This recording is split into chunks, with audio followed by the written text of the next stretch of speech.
práticas de fabricação. E como é que eu decidi, assim, conduzir esse treinamento, né? Então, a gente vai falar um pouco sobre alguns conceitos, sobre a legislação, né? Que é importante aí para a gente sempre estar se baseando, e sobre algumas ferramentas, né, mais importantes dentro do controle de qualidade, principalmente manual das boas práticas de fabricação e os POPs, né, que são os procedimentos operacionais padronizados.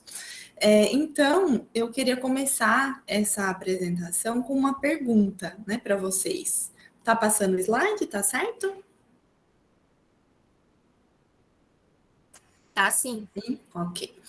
Então, eu queria que alguém aí, né, 2 ou 3 pessoas, respondessem para mim o que é qualidade de um alimento ou de um serviço, né? O que vocês consideram como qualidade?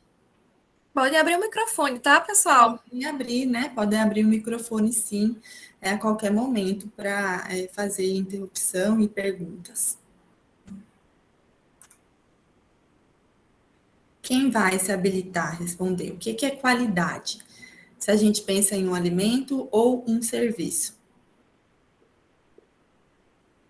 Bom, eu acho que qualidade é um alimento ou um produto que mantenha a sua identidade, que ele tenha as características da excelência do produto.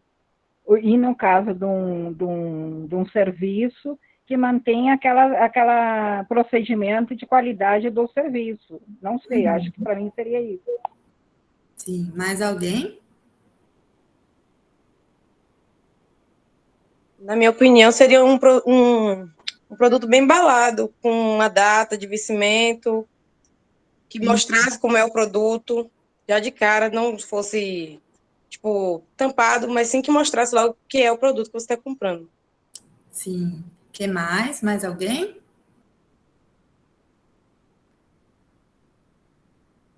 Não? Eu considero um alimento de qualidade um alimento que seja isento de riscos físicos, químicos e biológicos.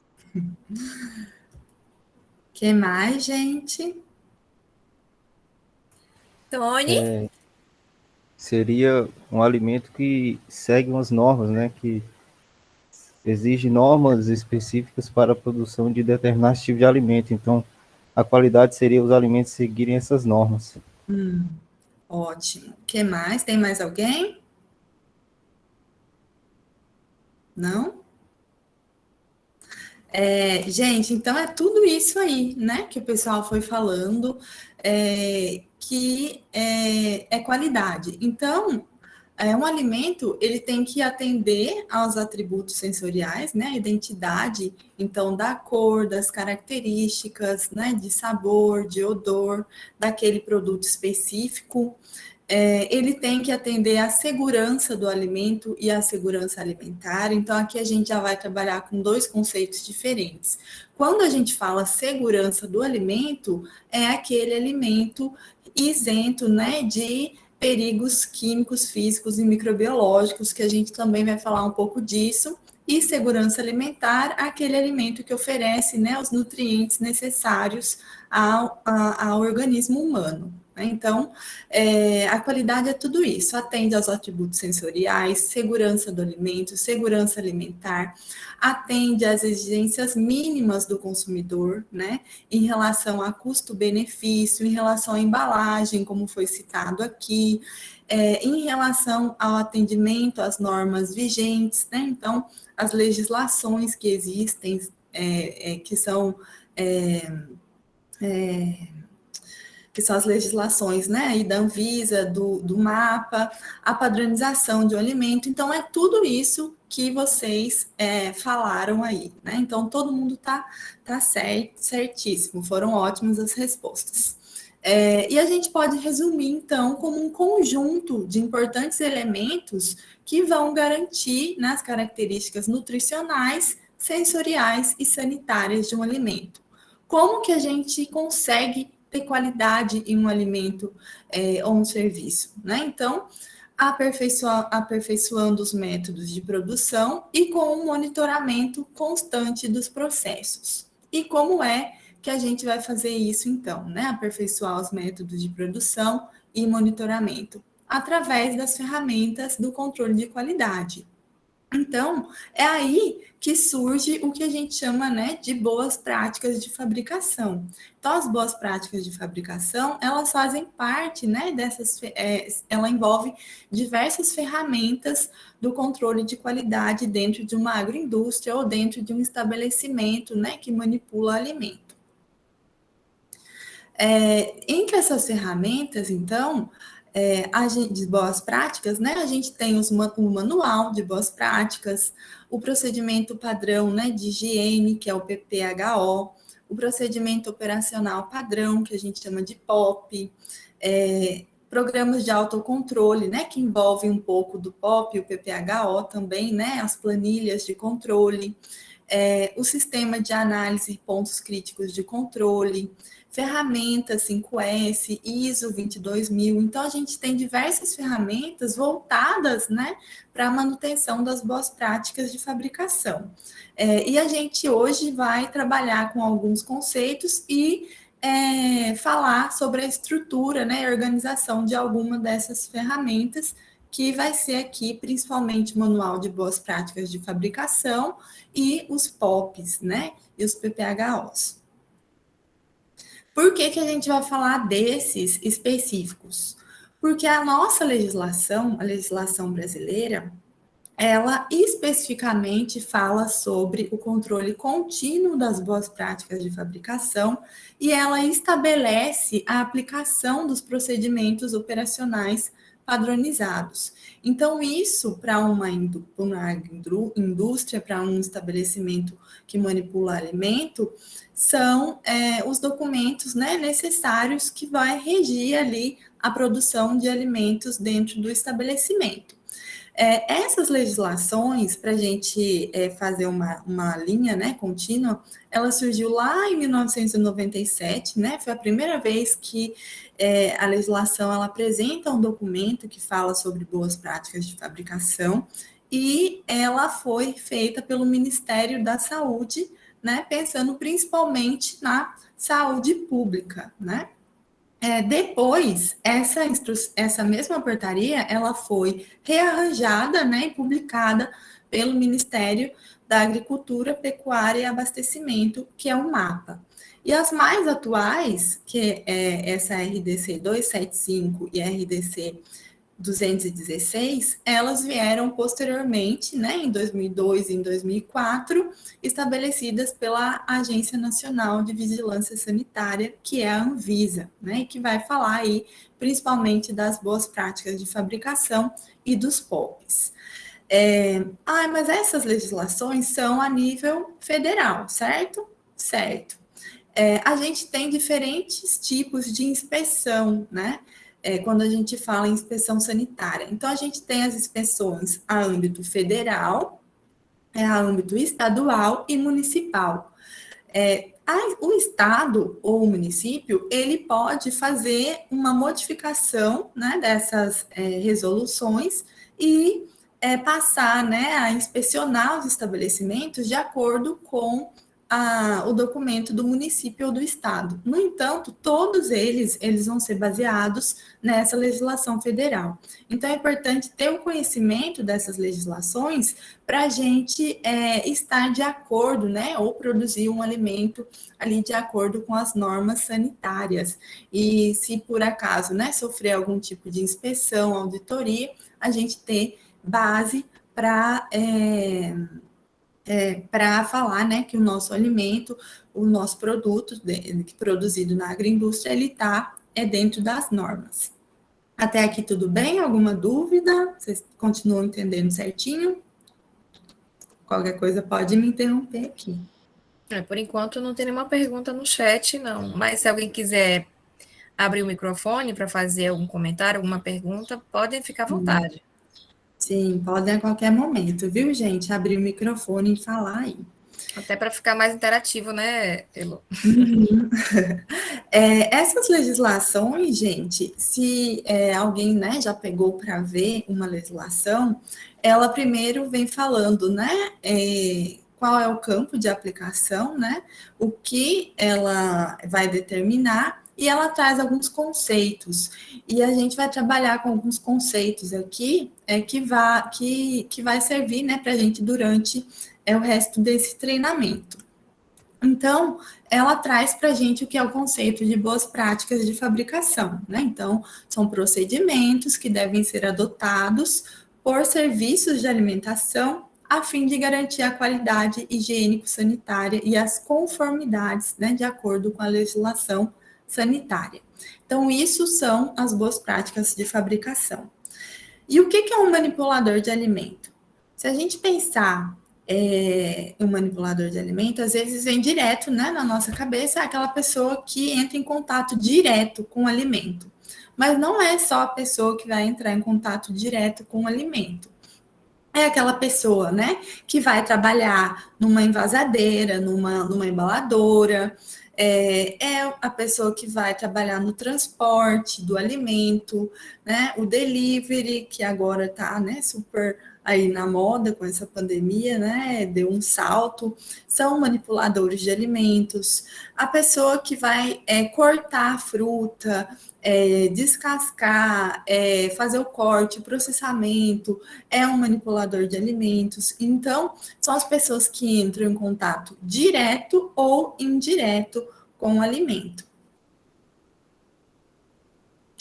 E aí, né, outros conceitos, eles incluem os contaminantes. Então, alguém respondeu aí, né, que a qualidade do alimento, aquele produto isento de risco físico, químico e microbiológico. Uma resposta bem técnica. Mas o que é um perigo físico? O que é um perigo químico e o que é um perigo biológico, microbiológico? Alguém consegue dar exemplos para mim? Um exemplo de cada? Quem se habilita aí a abrir o microfone e dar um exemplo? Eu. O físico são aqueles, um exemplo, um parafuso.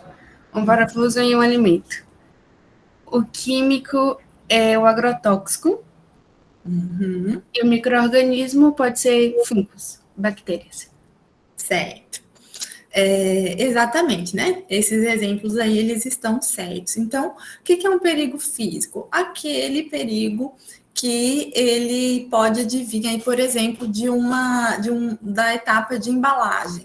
E a embaladora está fora da manutenção, está trabalhando ali meio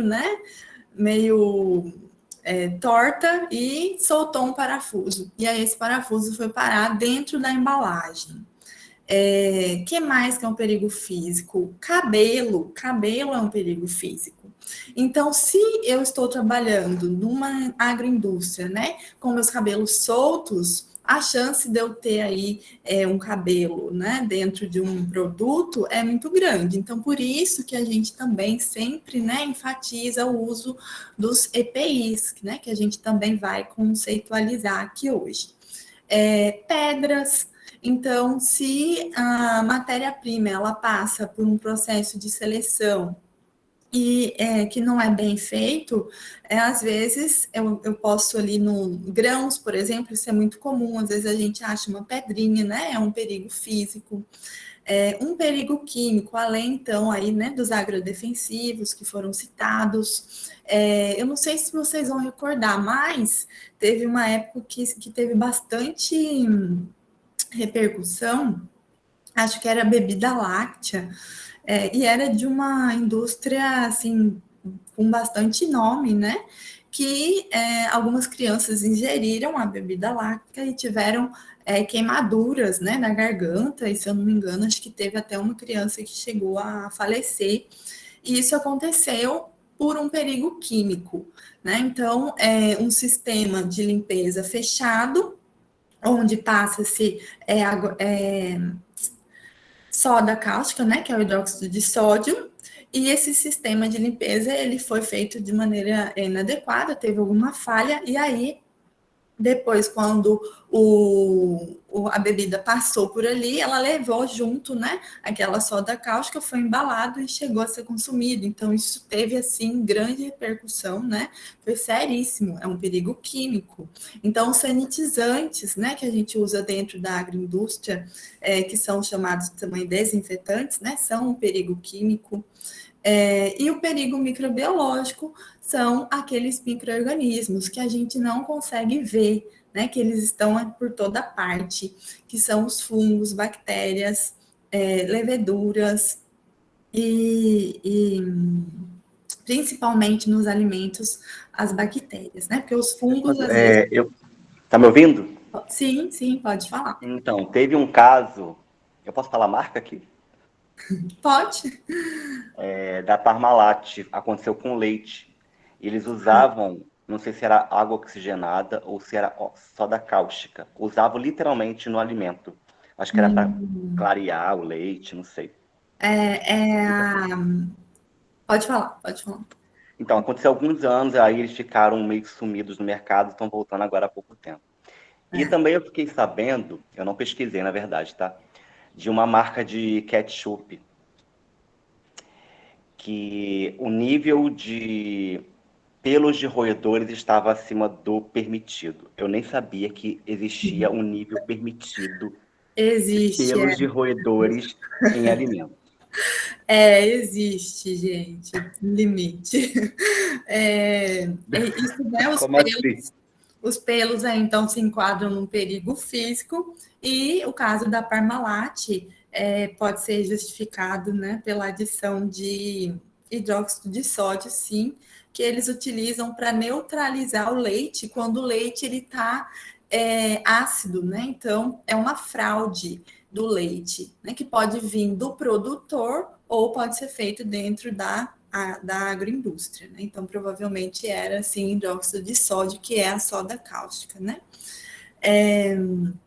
E outro conceito que a gente tem aqui, então, gente, eu só vou contar esse caso, porque é um perigo físico, e aí, né, a gente fala de cabelo, fala de EPI. Quem trabalha numa agroindústria que produz alimentos, a gente tem algumas recomendações, né, de não utilizar esmalte, de utilizar unha sempre curtinho, de não usar brincos, anéis, né? Por que isso? Porque o brinco pode cair no alimento, é um perigo físico, o anel é um perigo físico. E eu tive a infelicidade de um dia no restaurante, comer na sobremesa, achar uma unha postiça.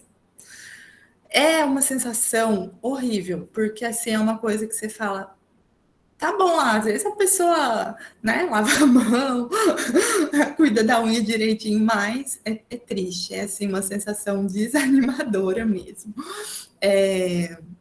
Enfim, voltando aqui, né, para o nosso treinamento. Então, esses são os tipos de perigos que podem ter no alimento, a gente sempre vai estar falando deles, né? E outro conceito que a gente utiliza bastante é o de contaminação cruzada. Então, o que é contaminação cruzada? Às vezes a gente vai falar, área limpa, área suja dentro de uma indústria, para evitar a contaminação cruzada. Mas o que é isso, né? É você carregar, por exemplo, sujeiras, né, ou micro-organismos de uma área suja para uma área limpa, né, ou que já está isenta de micro-organismo. Essa figura, por exemplo, a gente só tem alimentos, né, não está relacionado a uma área, mas aqui a gente tem uma faca. Então, isso acontece muito na nossa casa. Por quê? Às vezes eu corto com a mesma faca um alimento que é cru, como uma carne, um peixe, e vamos supor que aquele alimento esteja contaminado por um micro-organismo que vai me fazer mal, né? Mas, durante o processo de cocção, aquele micro-organismo é eliminado, né? Alta temperatura elimina micro-organismo. Não tem problema nenhum. Mas, se eu cortei a carne com a faca e depois cortei o alface, o tomate, a minha salada, que eu vou comer cru, sem nenhum tipo de processamento, eu posso ter contaminado a salada e vou ingerir o alimento contaminado do mesmo jeito. Então, isso chama-se contaminação cruzada, né? A gente faz muito isso dentro de casa. E dentro da indústria, esse conceito é evitar, né? Então, utilizar os utensílios, né, para os alimentos que já foram processados, diferente dos alimentos que ainda vão ser processados. E mesmo relacionado à área suja e à área limpa, né? Não ficar circulando muito entre uma área e outra. Então, por isso que a gente tem divisão, muitas vezes, de cargos e funções pelos setores, né? E por que não pode ter contaminação cruzada, né? Por que contaminação? A contaminação, ela através, né? Pode ser, então, de uma contaminação física, química ou microbiológica. Mas quando a gente fala dos micro-organismos contaminantes, a gente tem dois principais grupos de micro-organismos, que são os deterioradores e os patogênicos. O deteriorador, ele vai causar, né, alguma degradação no alimento que vai se tornar visível para a gente. Então, por exemplo, se eu abri uma latinha de molho, deixei na geladeira, e aí eu fui pegar na outra semana, eu vi ali um negócio meio estranho, né? Uma coloração diferente, eu não vou usar aquilo, né? Então, eu consigo ver essa degradação visualmente. Mas o micro-organismo patogênico, ele não vai causar essa alteração no alimento. E é ele o perigo, porque é ele que vai fazer mal para quem consumir, né? Então, quando a gente fala intoxicação alimentar, infecção alimentar, são por causa desses micro-organismos patogênicos, né? Então, por isso, a importância aí de evitar a contaminação cruzada, das boas práticas de fabricação, né? De modo geral, do uso de EPIs. Porque esses micro-organismos patogênicos podem transmitir o que a gente chama de DTA, as doenças transmitidas por alimentos. Que são as intoxicações, infecções, né? Então, aí é por salmonela, por Escherichia coli, que é indicação de contaminação fecal e outros micro-organismos. E a importância, então, do uso de EPIs, ela está nisso tudo, né? Em evitar esses perigos. Então, por que vou utilizar? Alguém quer falar? Não? Achei. Vocês estão me escutando ainda, né? Sim, Elô. Eu achei que tinha alguém querendo falar. Então, por que utilizar esses EPIs? Por que eu uso a touca para evitar um perigo físico? Por que eu vou usar a luva? Né? Porque nas minhas mãos eu posso ter bactérias, e as bactérias podem ser transmitidas da minha mão para o alimento, ou vice-versa, né? Do alimento para a minha mão. Por que eu vou usar a máscara? Porque na minha saliva, nas minhas mucosas, eu tenho bactérias normais, né, que vivem no nosso organismo, que podem, quando eu falo, quando eu espirro, serem transmitidas para o alimento. As botas, né, então, para dentro de uma agroindústria, para eu não trazer utilizar meu sapato normal que eu utilizo dia a dia aí na rua, em outros ambientes, né, e trazer micro-organismos para dentro da agroindústria. E aí são diversos, né, esses são os mais simples, né, a touca, a máscara, a luva, e a gente tem, né, os aventais para evitar também ali o contato das nossas roupas, né, com o alimento, às vezes usam roupas, às vezes usam uniformes, né, padronizados, então são esses EPIs os mais comuns.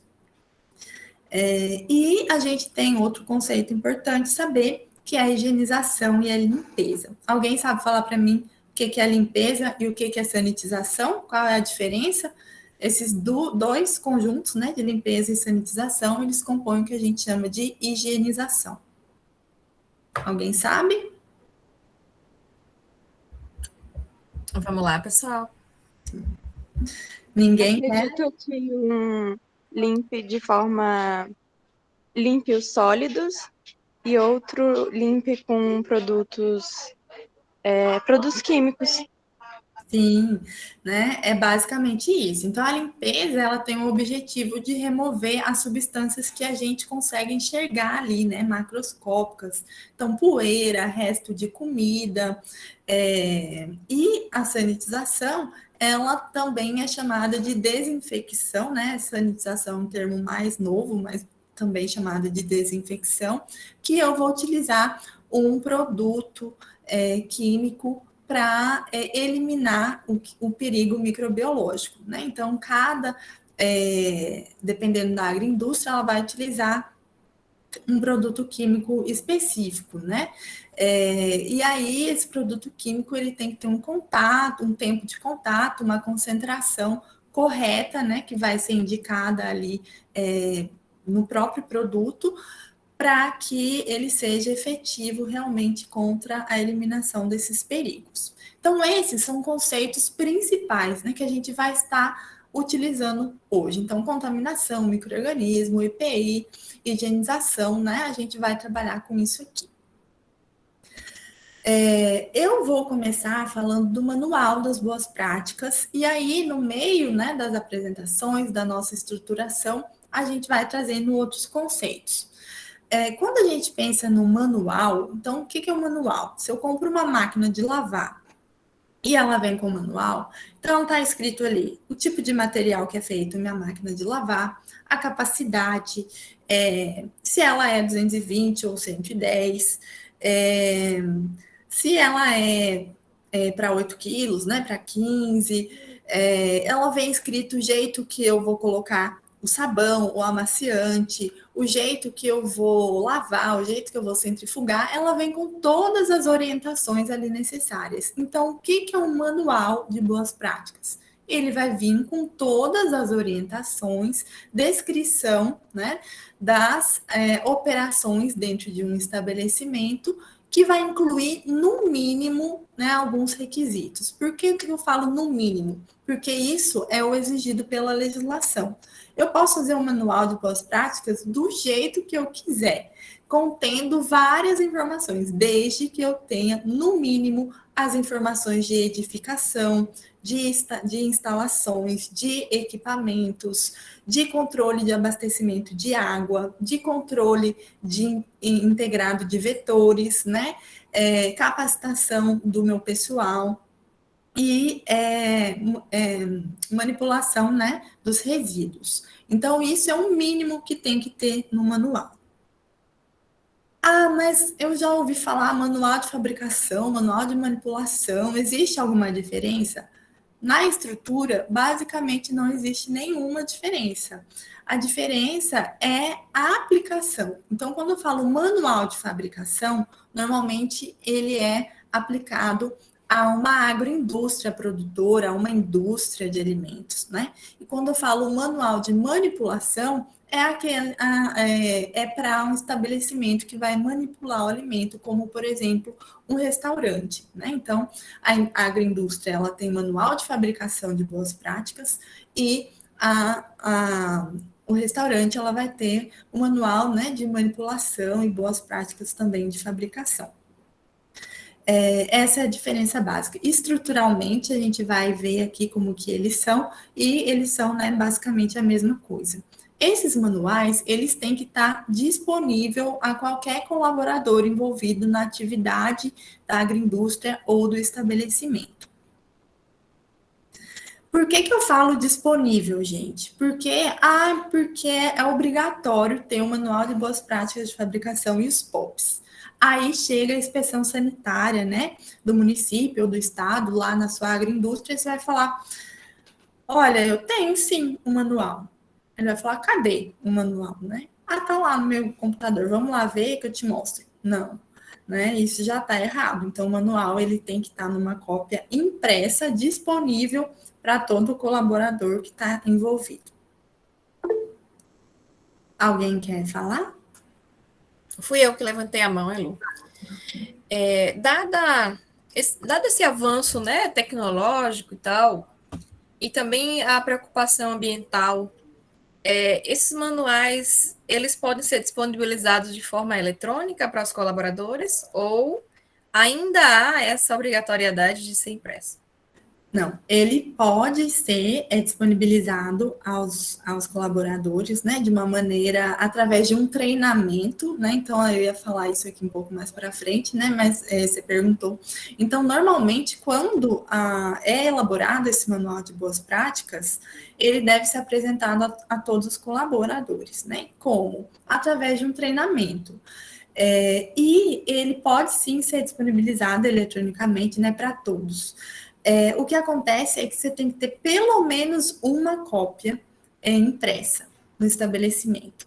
Por quê? Porque se no momento da rotina ali de fazer, né, o produto de processamento, o colaborador tiver uma dúvida, ele não, né, às vezes a indústria nem deixa, né, trabalhar com celular ou coisa do tipo, então ele vai procurar, né, o supervisor vai falar, preciso, né, retirar essa dúvida, vai olhar lá no manual e aí vai continuar o trabalho. Então, pelo menos uma cópia impressa é obrigatório ter, principalmente por causa de inspeção também, né, então se o auditor chegar lá, ele vai querer ver e aí você tem que apresentar esse manual. Mas ele pode sim ser compartilhado eletronicamente, né? Uma via tem que ficar impressa no estabelecimento. E aí, né, quem faz esse manual, então? Não, na verdade, pulei uma parte, né? Esse manual, gente, ele é próprio de cada estabelecimento. Por quê? Porque o estabelecimento pode fazer produtos de panificação, o outro de laticínios, o outro de produtos cárneos. Então, o mesmo manual de fabricação que serve para Nestlé, por exemplo, não vai servir para BRF, que é produto carne, completamente diferente. Então, esse manual é próprio de cada estabelecimento. O que acontece, às vezes, estabelecimentos de franquia, né? Como serviços de alimentação, tipo o Subway, eles têm um manual de boas práticas de fabricação e aí é utilizado mesmo, né? Porque são franquias, trabalham de uma maneira muito igual, né? Tem pequenos ajustes ali. Mas, de uma maneira geral, né? O manual ele é único para cada estabelecimento. Quem vai fazer esse manual? É indicado, viu, gente? Indicado que se faça um profissional especializado.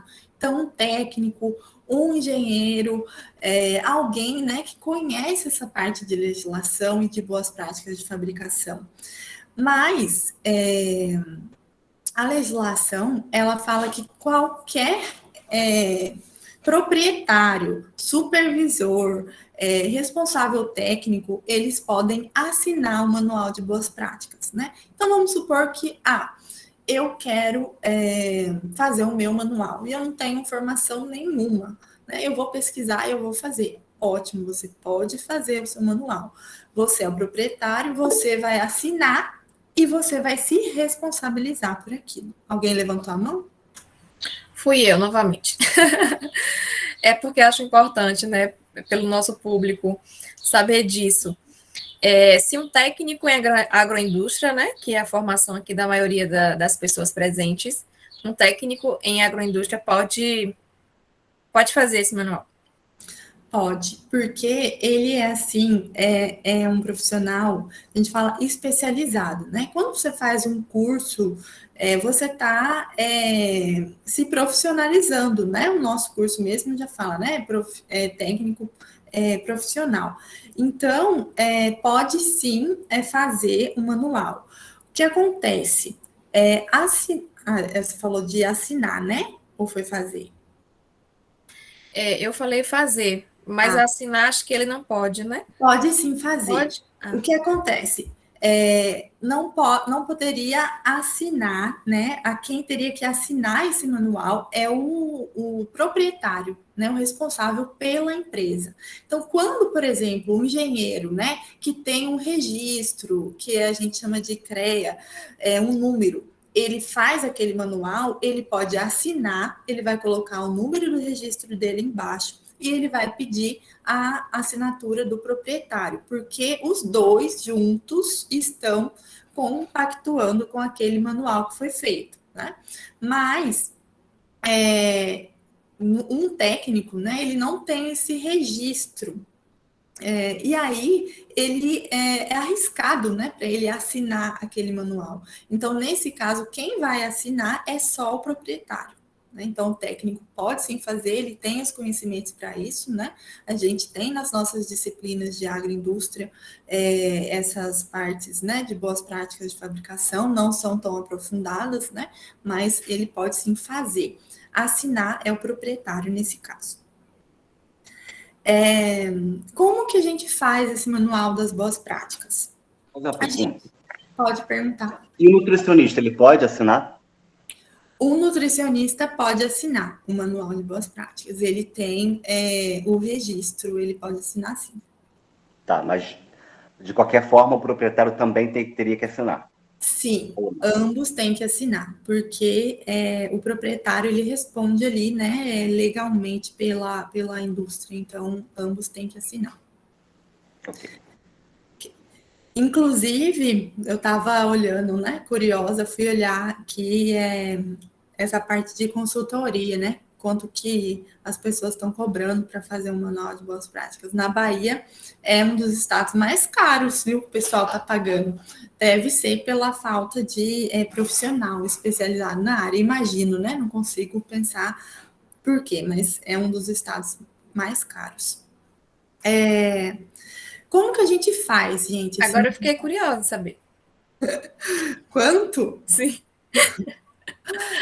Olha, gente, quem que é nutricionista, engenheiro, né, ou quem quer ir trabalhar nessa parte de consultoria, para fazer o manual de boas práticas de fabricação e os POPs, né, isso vai depender muito também do tamanho da agroindústria, dos tipos de processamento, tá aí na base de 2.500 e na Bahia tá entre 2.500 e 4.000.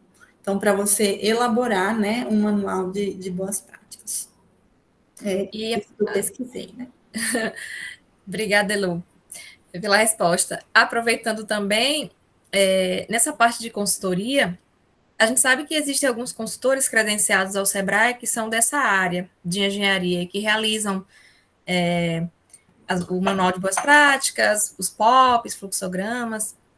Normalmente, 1 hora de consultoria, eu sei que tem alunos aí interessados em ser consultores, 1 hora de consultoria credenciada ao Sebrae, no caso a empresa credenciada ao Sebrae, ela é no mínimo R$ 83 a hora.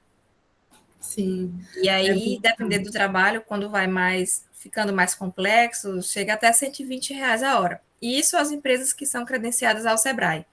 Mas existem empresas de consultoria que trabalham de forma independente e aí cobram, cada um tem, né, tem o seu preço. Entendi. Então, gente, continuando aqui, né? Como é que a gente faz o manual, né? Primeiro, a gente tem que fazer um levantamento de dados, né? Então, eu vou na agroindústria, eu vejo as edificações, as instalações, o que aquele estabelecimento produz, né? Qual é o público-alvo daquele estabelecimento. E aí eu vou fazer o levantamento do que a gente chama de não conformidade. O que é não conformidade? Aquilo que não bate com o que a legislação ela pede. Né? Então, a gente levanta essas não conformidades e vai fazer as ações corretivas ou vai escrever, né, o manual do jeito que o estabelecimento ele produz ou as edificações que ele tem ali. E se não estiver de acordo, né, se estiver não conforme, a gente propõe plano de ação e parte para a parte escrita, então, né, do manual. Qual que é a inspeção de ter, qual que é a importância, né, de ter o manual das boas práticas de fabricação? A legislação diz que ele é obrigatório, então a inspeção pode chegar e pedir a qualquer momento esse manual. Quais as características desejáveis, né? Então eu já comentei aqui um pouco, né, disso, eu vou passar meio rápido nessa parte. Fácil acesso, né, para o colaborador, então tem que ser feita uma capacitação, tem que estar disponível. Impresso, aqui eu tinha falado uma cópia, né? Mas é uma cópia assim para o auditor, né? Mais ou menos 2 cópias, um que fica no escritório, por exemplo, né? Do proprietário, e um que fica disponível ali nas áreas de processamento, assinado pelo proprietário, né? Do estabelecimento, ou responsável técnico, ou supervisor de produção, ou consultor, né? Que fez o manual. Deve ser individual, então, para cada tipo de estabelecimento, e não há um padrão estabelecido. Eu quero fazer meu manual assim. Pode fazer. Eu quero fazer assado. Pode fazer. ele não tem umas normas da ABNT, por exemplo, né, que a gente tem que fazer o TCC de acordo com as normas da ABNT. Eu não preciso fazer um manual de acordo com o padrão estabelecido, não existe, né? O que existe são algumas recomendações de estrutura. Ele tem que ser fiel ao estabelecimento. A gente, eu até queria passar um pouco aqui, depois eu vou mostrar um pouco da legislação. A gente tem, então, na RDC, né, algumas indicações, né, de instalações. Então, a parede tem que ter de cor clara, tem que ser de fácil limpeza, né, tem que ser pintada com uma tinta lavável. E aí, vamos supor que o meu estabelecimento não tem isso, mas eu quero colocar lá, eu quero fazer o manual de boas práticas, mas eu não posso mentir, eu tenho que ser fiel ao meu estabelecimento. Então, o que eu vou fazer? Eu vou colocar lá, as cores são azul, a tinta não é lavável, blá, blá, blá, e aí eu vou colocar. Foi para esta, né, instalação, foi proposto um plano de ação corretiva que está anexado ao manual. E aí vai lá no plano de ação corretiva. Por que a gente faz isso? Porque às vezes o estabelecimento ele não tem como fazer aquela ação corretiva no momento. Por quê? Porque custa dinheiro. Eu arrumar uma instalação, né, toda, né, linda, maravilhosa, branquinha, isso tudo, às vezes, para uma pequena empresa que está melhorando, uma pequena indústria ali que quer crescer, que está fazendo, aquilo ainda não é possível, né? Mas se no meu manual tiver uma ação corretiva, isso já vai mostrar para o auditor ou inspetor, né, da vigilância, que eu quero fazer aquilo, né, que eu sei e que eu vou melhorar. Então, tem que ser fiel ao estabelecimento. Tem que ter fácil entendimento, né, sem muitos termos técnicos, porque a gente tem diversas pessoas, né, trabalhando dentro de uma agroindústria, então, às vezes, a pessoa entende os termos técnicos, às vezes ela não entende, então eu não vou usar, né, eu vou usar os termos comuns que a pessoa vai entender. E tem que ser atualizado. Então, vamos supor que a minha indústria produz polpa de fruta, mas agora eu quero produzir produtos congelados. Então, eu tenho que atualizar o manual para aquele tipo de produto, para aquele tipo de processamento. Alguém levantou a mão. Fui eu. Te perguntar, o manual de boas práticas, ele precisa ser datado? Ele tem que ter as datas de elaboração, A data de confecção. Isso, as datas de confecção do manual, as datas de revisão e a data de aprovação. Então, vamos supor que você fez Pode falar. Então, aí eu fiz o manual hoje e coloquei essas observações que a parede é azul, com... me respaldando que um dia eu irei fazer essa reforma e irei transformar essa parede em branca. Só que passa um ano, o auditor chega, o fiscal, não sei, chega lá no meu estabelecimento e eu ainda não fiz essa alteração na parede. Eu não corro risco de levar uma multa, por exemplo? Não. O que Mesmo acontece? estando lá escrito que eu sei que eu tenho que fazer esse tipo de reparo? Não. Esse período, né, que você tem para fazer o ajuste, ele vai da primeira auditoria. Então, vamos supor que você fez um manual de boas práticas, colocou essas observações e está lá guardado na gaveta. Mas o inspetor nunca foi lá, nunca foi um auditor, nunca apareceu em inspeção sanitária, e você não arrumou porque não tinha dinheiro, porque não quis, e assim por diante. Quando a inspeção sanitária chega lá, normalmente, eu falo normalmente porque não é todo mundo, né? Vai depender muito do humor também do inspetor, né? Que for. Ele vai falar, olha, isso não está de acordo. Como é a nossa primeira visita, você tem 6 meses para fazer essas modificações. Daqui 6 meses eu volto aqui. Aí daqui 6 meses ele vai voltar no seu estabelecimento. Se você não tiver arrumado aí sim ele vai te aplicar uma multa ou uma ação corretiva, ou dependendo, né, se for uma coisa muito grave, né, pode até condenar, né, o estabelecimento, pedir para você fechar durante um tempo e assim por diante. Mas isso vai da visita da auditoria, tá? Então, não exatamente da elaboração do seu manual. Ele pode sim te chamar a atenção, mas a aplicação de uma penalidade, ela vai da primeira visita dele. Respondi? Tudo ok, valeu. E aí, né, quais são também cuidados na elaboração, né? Tem que coletar todos os dados, desde o proprietário, CNPJ, nome fantasia, operações, alimentos, né, dados do local, tamanho, quantos metros quadrados, quantos as divisões, né, tem escritório, tem sanitário, tem isso, aquilo.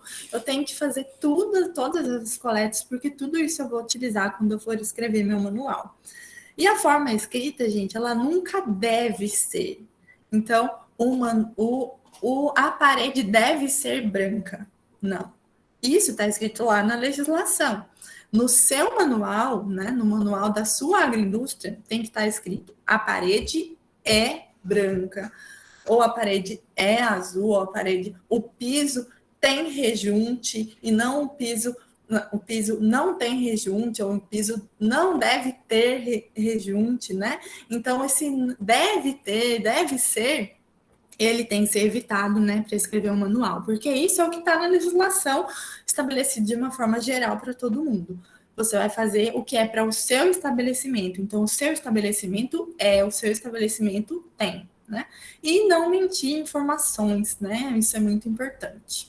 Então, ao invés de mentir informações, ao invés de eu escrever que a parede é branca, se a parede é azul, eu vou fazer um plano de ação e anexar ao manual lá no final.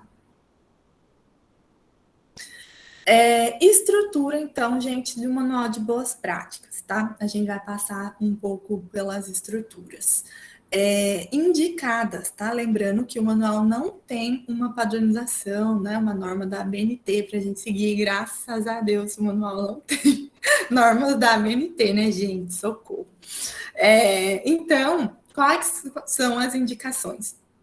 Capa de apresentação, né, onde eu vou escrever o manual de boas práticas de fabricação da indústria tal, né, é a capa de apresentação, né, daquele manual. O cabeçalho rodapé, onde, né, a gente vai ter a data de criação, a data de revisão, a data de aprovação, né, e as assinaturas. Então, principalmente do proprietário ou do supervisor, né, de produção. Ou da pessoa, né, que fez uma consultoria. Um sumário, porque é importante, né, localizar ali onde que está cada coisa, e a identificação da indústria. A própria instrução normativa, ela traz isso aqui, ó, que eu coloquei aqui, né, para vocês. A própria instrução normativa, não, desculpa, a própria RDC, ela já traz alguns dados básicos, né, que a gente precisa coletar para fazer um manual. Então, número, identificação da empresa, razão social, nome e fantasia. Objetivo, né? Então, meu manual vai vir com objetivo. Meu objetivo é elaborar produtos cárneos, né, com segurança e qualidade, atendendo às exigências mínimas do consumidor. Meu objetivo é um objetivo, né, da agroindústria, né? Eu estou falando meu, mas da agroindústria é elaborar produtos lácteos, né, queijos, requeijão, iogurte e assim por diante. Eu vou fazer o objetivo ali. Pode ter o que a gente chama de... Aí a professora Luciane vai me ajudar, que eu esqueci o nome que fala para esse conjunto, né? De visão. É o tripé. Como? É o tripé do planejamento estratégico. Isso, né? Os princípios. Isso. A visão, missão, valores. Pode ter, não é obrigatório. O mínimo que tem ali é o objetivo, né? Tem que ter. Documentos de referência. Então, os documentos que você utilizou para elaborar. Então, nesse caso aqui, a gente está comentando principalmente das RDCs, né, de boas práticas de fabricação e POPs. Mas, vamos supor que eu que o estabelecimento produz produtos lácteos, né? Então, um estabelecimento, né, de leite integral e desnatado. Então, eu vou ter que colocar que o meu documento de referência, ele também é a IN 77, é a IN 76, né? Que são instruções normativas que direcionam para esses produtos e assim por diante, né? Então, a portaria ali de potabilidade da água, eu também vou colocar como um documento de referência, né? Porque a água que eu trabalho, ela é potável, a coleta de amostra, né? Ela é realizada de acordo com aquela portaria. Então, todos esses documentos que a gente utilizar para basear as informações do nosso manual, a gente tem que escrever lá. As terminologias, né? Então, vamos supor que eu vou usar um equipamento, né? Um cúter. Aí a gente tem que escrever lá o que é um cúter, porque tem gente que não sabe, né? Então, um cúter é o equipamento que vai fazer o processo de emulsificação dos produtos cárneos. Ou então, se eu estou utilizando um produto químico, eu vou escrever lá hidróxido de sódio. Todo mundo sabe que é hidróxido de sódio? Não, gente. Então, eu tenho que colocar lá o que é hidróxido de sódio. É um produto químico, é a soda cáustica, né? Então, eu vou colocar o que ele é hipoclorito de sódio, é a água sanitária, né? Então, a gente tem que colocar essas terminologias mais técnicas, o significado delas. Responsabilidade e colaboradores envolvidos naquele manual de boas práticas, né? Isso vai muito da divisão de cargos e funções e responsabilidades, né? Então, a gente tem, às vezes, um estabelecimento que isso ainda não está muito bem definido, né? E aí, como é que eu vou colocar? Vou colocar os colaboradores, principalmente as funções, né? Sem escrever os colaboradores em si, mas as funções é importante. Pode falar. Oi, Lu. Todas as empresas que têm processo produtivo são obrigadas a ter o manual? Sim. Para a agroindústria, o manual, a indústria produtora de alimentos, o manual é obrigatório. Mas há alguma... Eu pergunto isso porque, conhecendo a nossa realidade, a gente sabe que poucas, né, conhecem ou poucas possuem. Algumas empresas menores, né, agroindústrias que ainda estão começando, elas normalmente não têm um manual de boas práticas. Aí o que acontece? Se elas sofrem algum processo de inspeção, eles vão, né, como que eu posso falar? Eles vão indicar, né, ou orientar que aquela agroindústria faça esses manuais de boas práticas. Em teoria, ele é obrigatório, né? Isso vai depender muito, por exemplo, se o município, porque é aquela questão que eu falei, né, de legislação, se tem federal, estadual e municipal. Às vezes, o município pode fazer ali uma orientação para as pessoas que trabalham nessa parte de inspeção diferente. Então, a pessoa não vai cobrar o manual. Teoricamente, ele é obrigatório. Vai muito da inspeção, né, do município, do que o município orienta ali para essas pessoas responsáveis pela inspeção sanitária. Respondi ou não? Respondeu sim, Elu. Porque as orientações, né, as leis ou as resoluções estaduais e municipais, elas são baseadas no que é o federal, né? Mas elas não necessariamente precisam ali seguir ao pé da letra. Então, às vezes o município, a legislação ela dá essa brecha, né? Para o município não fazer esse tipo de inspeção. Em teoria, é obrigatório. Isso vale para MEI também? Oi? Isso vale para MEI? O MEI é o pequeno... microempreendedor individual, Elu. Microempreendedor individual. É o que só tem... Normalmente ele é autônomo, né? Tem no máximo uma pessoa empregada. Tem um mínimo, tem um teto de faturamento anual. Então, tem uma legislação diferenciada em relação a micro e pequenas empresas. Eu acredito que não, para MEI não. Assim, não tenho certeza, preciso até verificar isso, mas não.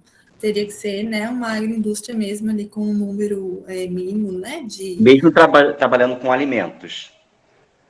mesmo trabalhando com alimentos. Assim, você fala autônomo, né?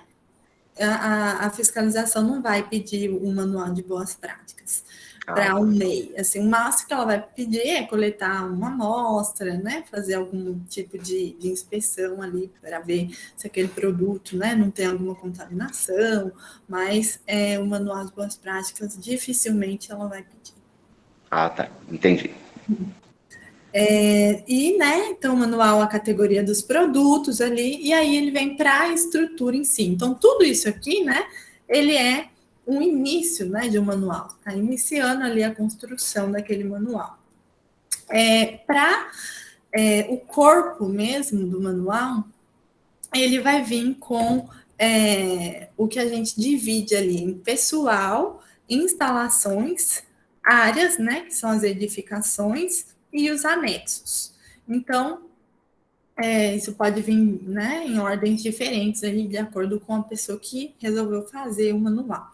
Mas, em relação a pessoas, né, aos colaboradores que atuam ali dentro daquela agroindústria, existe, né, quando a gente vai começar a trabalhar, aqueles exames, né, que a gente tem que fazer, chamar dimensional. Então, normalmente no manual vem ali escrito, né, que as pessoas elas vão passar por um programa, né, adimensional antes de iniciarem a trabalhar, antes de iniciar o trabalho.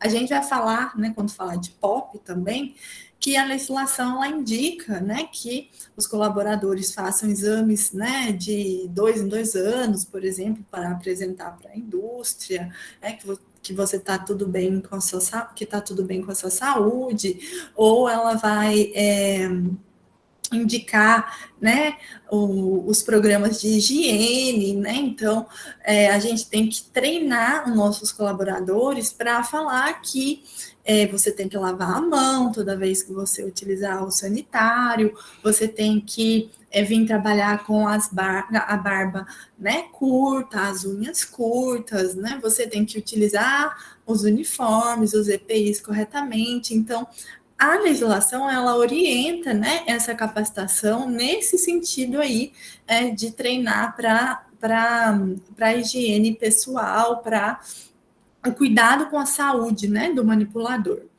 E isso ele vem mais especificadamente no POP. Então, no corpo do manual, a gente pode escrever isso de uma forma geral e falar, por exemplo, os colaboradores utilizam EPIs, né, que são os equipamentos de proteção individual, de acordo com o POP 005. Então, esse seu POP, ele vem no anexo do manual. Aí, o colaborador vai lá no POP 005 e vai ver que ele precisa utilizar a touca, então, né? Então, aqui no corpo do manual, pode ser escrito de uma forma mais geral. E no POP, ele vai vir de uma forma mais detalhada. E é indicado também colocar no manual que vai estar circulando ali dentro da agroindústria apenas os colaboradores ali envolvidos na rotina, né? Então, aquela pessoa visitante, ela precisa ter um tratamento, né? Ou um procedimento diferenciado para ela. Então, a pessoa que chegar como visitante, ela também vai ter que utilizar os EPIs, né? Ela às vezes tem grandes, né? Grandes, eu estou falando de agroindústrias que te dão tipo aqueles aventalzinhos que são descartáveis, né? Um negocinho para você colocar ali no pé para visitar. E tem que estar escrito no manual que a agroindústria ela não permite, né, circulação de outras pessoas ali que não fazem parte da rotina, ou se permitir, tem que vir especificado qual é o procedimento para um visitante, por exemplo. Em relação, né, às instalações, então, a estrutura, a edificação, né? Então, essa estrutura, a edificação, ele já é exigido, por exemplo, num projeto de implementação para registro do estabelecimento. né? Então, para registro, já existe isso, a prefeitura já pede, né, a estrutura, a edificação, e no manual ela pode vir de uma forma bem generalizada, né? Então, a propriedade tem tantos metros quadrados, né? As áreas são divididas, né, em área suja, área limpa, né? Tem um escritório, tem a sala de processamento, tem a sala de embalagem, né? Então você vai escrever ali a estrutura e as paredes são brancas, né? Os pisos não têm rejuntos. Eu tô falando tudo o que é indicado, tá, gente? Né? Se a gente for lá, eu vou até parar aqui, que eu quero só mostrar para vocês o corpo mesmo do que seria Vocês ainda estão me vendo aqui? Estão me escutando? Sim. Essa daqui é a RDC 216. Às vezes eu me confundo o número, mas é 216. Ela vem aqui, né, com todo o corpo dela, então eu vou mostrar aqui desde o princípio, falando, né, para o que ela é aplicada, né, então estabelecer as boas práticas nos serviços de alimentação. Ela vem com as definições, então o que é um alimento preparado, o que é um alimento cozido e assim por diante, várias definições aqui. E aí ela vem, né, com pode falar. Ela vem com deixa eu só terminar rapidinho isso aqui. Ela vem com os documentos, né, que ela leva em consideração, e ela vem com as orientações. Então, por exemplo, as edificações e instalações devem ser projetadas de forma a possibilitar um fluxo ordenado, sem cruzamentos, né, para evitar aquilo que a gente falou de contaminação cruzada. As instalações físicas, como piso, parede, teto, devem possuir revestimento liso, impermeável e lavável. Então, ela vem com várias orientações que eu vou falar de uma maneira geral, né? Porque a maneira completa a gente consegue encontrar aqui na legislação. Mas o corpo do manual, ele tem que vir escrevendo basicamente essas coisas aqui, né? De acordo com a realidade do estabelecimento. Pode falar, gente. Alguém levantou a mão. Fui eu, Elô. Eu estava pesquisando sobre essas RDC e eu vi que tem dois anos, uma de 2004 e outra de 2009. Uhum. Uma para serviços... 2009? É isso, uma para serviços de alimentação, acho que essa é de 2009, e uma para fabricação de alimentação. Mas que ambas se complementam. Se complementam ou se incompletam, né? Essa Isso. de 2009 eu não estou lembrando qual que é agora. Depois Acho que é de vou serviços de alimentação, deixa eu ver aqui. Porque essa daqui, ela está escrita também, de serviços. É que às vezes, então, está mais atualizada. Essa daqui, ela também vem escrito aqui, né? Que ela aqui para serviços de alimentação, né? Mas assim, quando a gente aquilo, né, que eu falei, né, de às vezes servir para um restaurante e para uma agroindústria, né? Mas elas no geral elas se complementam mesmo. Alguém quer perguntar mais alguma coisa? Então, gente, tudo isso, né? Essa estrutura do corpo mesmo do manual, ela vem bem orientada na legislação, né? Para a gente ir seguindo e descrevendo de acordo com o que é fiel, né, ao nosso estabelecimento. Então, em relação às instalações, ainda tem a higiene, né, do ambiente. Então, a gente pode colocar lá a limpeza, né? Ela é feita diariamente, né? Com os responsáveis são os funcionários do setor de limpeza, né? E ela é feita lavagem, né? Antes e depois do processamento. Escrever isso de uma forma geral. Mas a higiene mesmo, né? Como eu vou fazer? O que eu vou utilizar? Eu posso descrever num POP que vem como anexo, né, do Manual de Boas Práticas. A mesma coisa para o manejo de resíduos. Então, é feito o manejo de resíduos, é feito o controle integrado de pragas, né? É feito o controle da potabilidade de água. Então, eu escrevo tudo aquilo ali no manual, como é feito, e no POP eu posso fazer uma descrição mais detalhada, né? Então, no corpo do manual, uma forma mais generalizada, e falar lá no manual que o procedimento operacional está anexado, né, no anexo tal. E daí a pessoa vai lá para o POP e vê. A mesma coisa, então, aqui, né, para a área de recebimento, processamento, distribuição. Qual que é as coisas que a gente tem que tomar cuidado aqui, né, para escrever no manual? Então, conferência, como que é armazenado o material. Então, a recepção da matéria-prima, ela é realizada na sala de recepção, né, da matéria-prima, que eu descrevi lá na parte de edificação e instalações. A matéria-prima, ela é o leite, vamos pensar no leite. Então, o leite, ele tem que chegar no estabelecimento, quem já teve essa parte de tecnologia de lácteos, de leite, né? Ele tem que chegar no estabelecimento ali com 7 graus Celsius, no máximo 9, ou excepcionalmente se aceita, né, com 10 graus Celsius. Então, a pessoa tem que aferir a temperatura, né? Para o leite, é preciso coletar amostras, né, para fazer o que a gente chama de testes de plataforma, testes de controle de qualidade do leite que chega do produtor. Então, essa parte aqui, ela vai muito do que a agroindústria produz, né?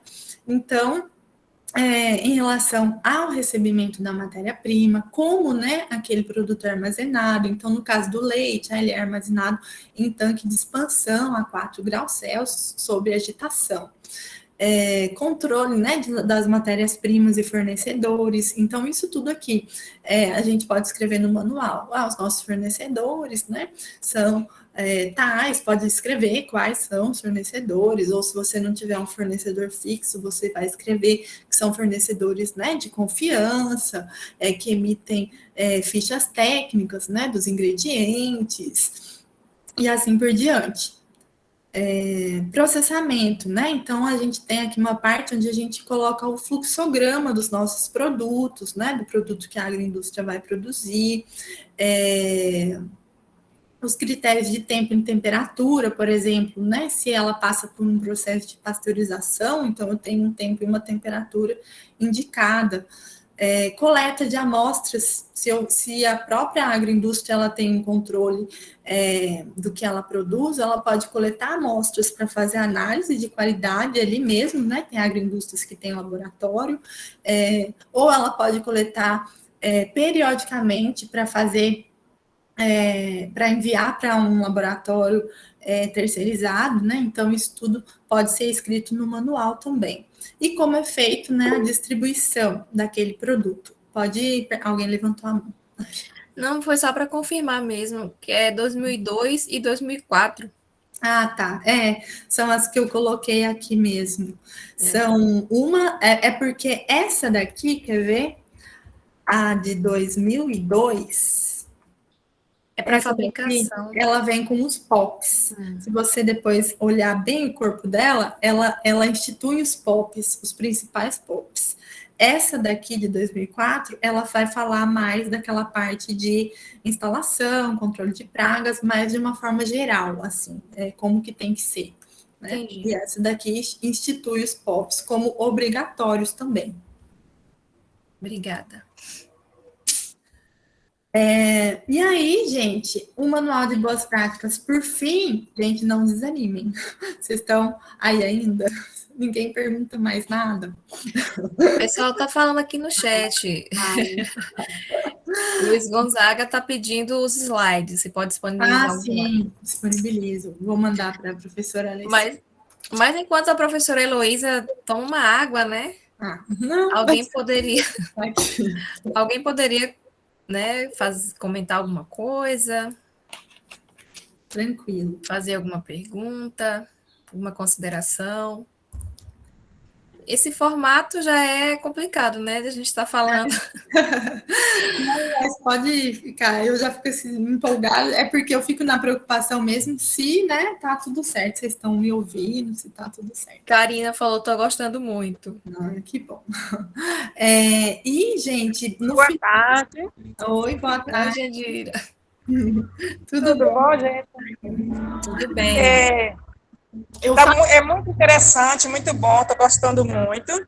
Que Mas está um pouquinho longe ainda da nossa realidade, né? Porque sobre o manual, né, que a professora falou mesmo, no nosso caso, se torna obrigatório, não é isso? Mas o manual, né, ele pode ser construído assim, quando a cozinha comunitária, ela começar mesmo a funcionar, né? Então, eu estou vendo o trabalho das meninas aí, que estão envolvidas no projeto, né, direcionando justamente para esse caminho, né, da construção dos POPs e dos manuais, né, para quando começar a realmente funcionar, vocês terem essa orientação. Eu falei que ele ia aparecer, né? Eu falei. Vai para lá. Mais alguém, gente, quer falar alguma coisa? E é o que eu falei também, né? Essas coisas, elas têm que ser adaptadas para a realidade mesmo da agroindústria, né? Seja de pequeno, médio ou grande porte. Mais alguém? Alguém levantou a mão. Eu queria fazer uma pergunta, Pro. Tendo os POPs, no caso, para fazer o manual, aí seria só descrever como ocorre na indústria, já que ele aparece como anexo? Seria só isso? O corpo do manual, ele vem aqui, né? Então, teria que ter essa estrutura, né? Capa, documentos de referência, algumas terminologias que podem ser mais complicadas, né? Então, é bom descrever. As responsabilidades, a divisão das funções, que eu vi que são coisas, né, que vocês já foram aí desenvolvendo ao longo do projeto de vocês, né, que eu acompanho, a categoria dos produtos, e aí ela entra aqui, né, igual eu falei, no manual é escrito de uma forma mais geral, então o programa, os colaboradores vão utilizar os equipamentos de proteção individuais, de acordo com o POP anexado, POP tal. E daí a pessoa vai lá no POP. Então, o manual, ele vem mais geral. E os POPs, eles fazem parte do corpo do manual, né? Como anexos. Então, eles são os mais difíceis. Eu diria que os POPs são um pouco mais difíceis de fazer, pelo grau de detalhamento que tem que ter. Mas o manual é mais geral e o POP ele vem com mais detalhes, descrevendo praticamente as mesmas coisas, né? Consegui responder? Sim. Então, aqui falando dos anexos, né? Então, os anexos vão ser esses POPs, vão ser as planilhas de controle, vão ser os laudos de vistorias, né?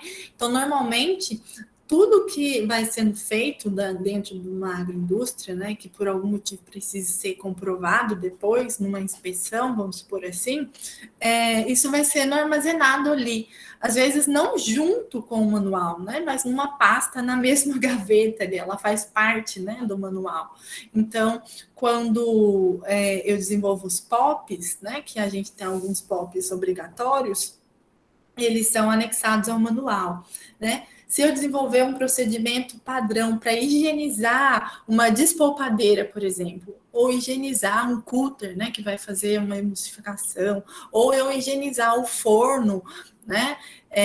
Esse procedimento padrão de higiene, ele pode ser anexado ao POP, ao manual. Obrigatoriamente são os POPs, tá, gente? Se a gente pensar em legislação e obrigatoriedade, os POPs.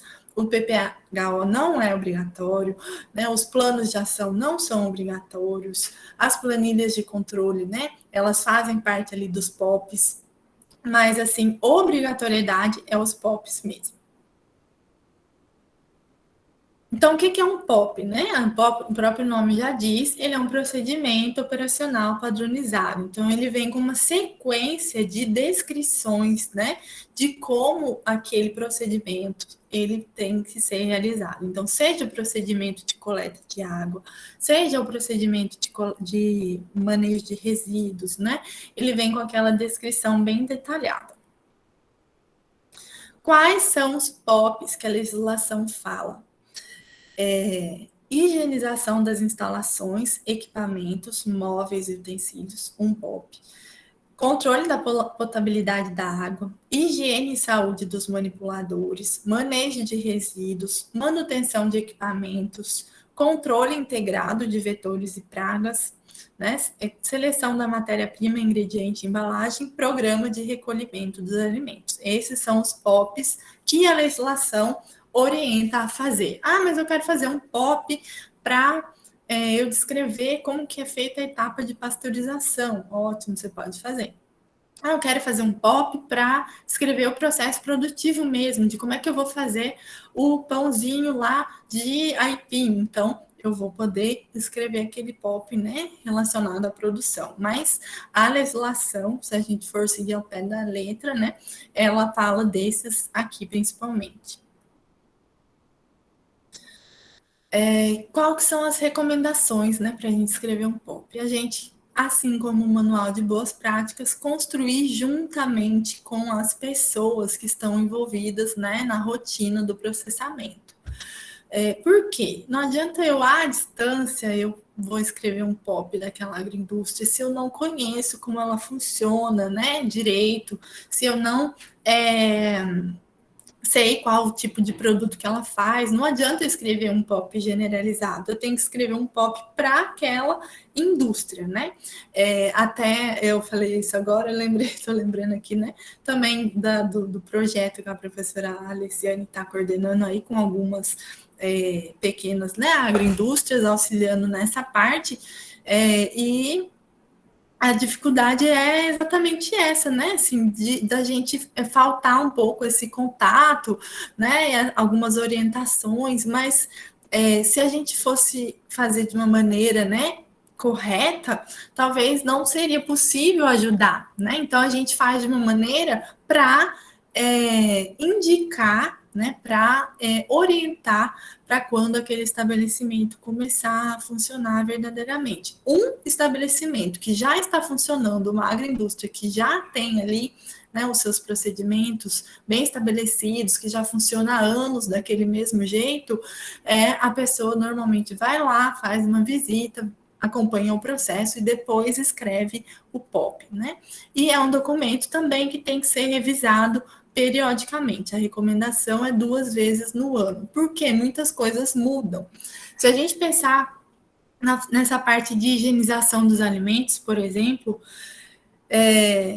há uns 2 anos atrás, né, quase 2, a indústria ela vinha com algumas coisas, ela adaptou algumas coisas, por exemplo, agora na pandemia, né? Então, o procedimento quando o colaborador chega na agroindústria, esses dias eu fui lá no Só Pássaros, né? Eles medem a temperatura, eles, né, fazem algumas perguntas relacionadas, né, à pandemia, e aí autorizam, né, a sua entrada. Então, assim, são coisas que se tornaram procedimentos agora, né, padronizados, que antes não eram. Então, os POPs, eles precisam sempre estar revisados, né, porque eles sempre sofrem essas modificações. E aí, eu coloquei aqui, fui colocando de um modo geral, né, o que cada POP desse que estão na legislação, eles devem conter, né? Então, de higiene de instalações, por exemplo, a natureza da superfície a ser higienizada, é o piso, é a bancada, um móvel, né? Então, isso tem que estar especificado no POP. O método de higienização, o princípio ativo. Então, o pó ele vai ser tirado com um pano, né, uma flanela com água e detergente neutro.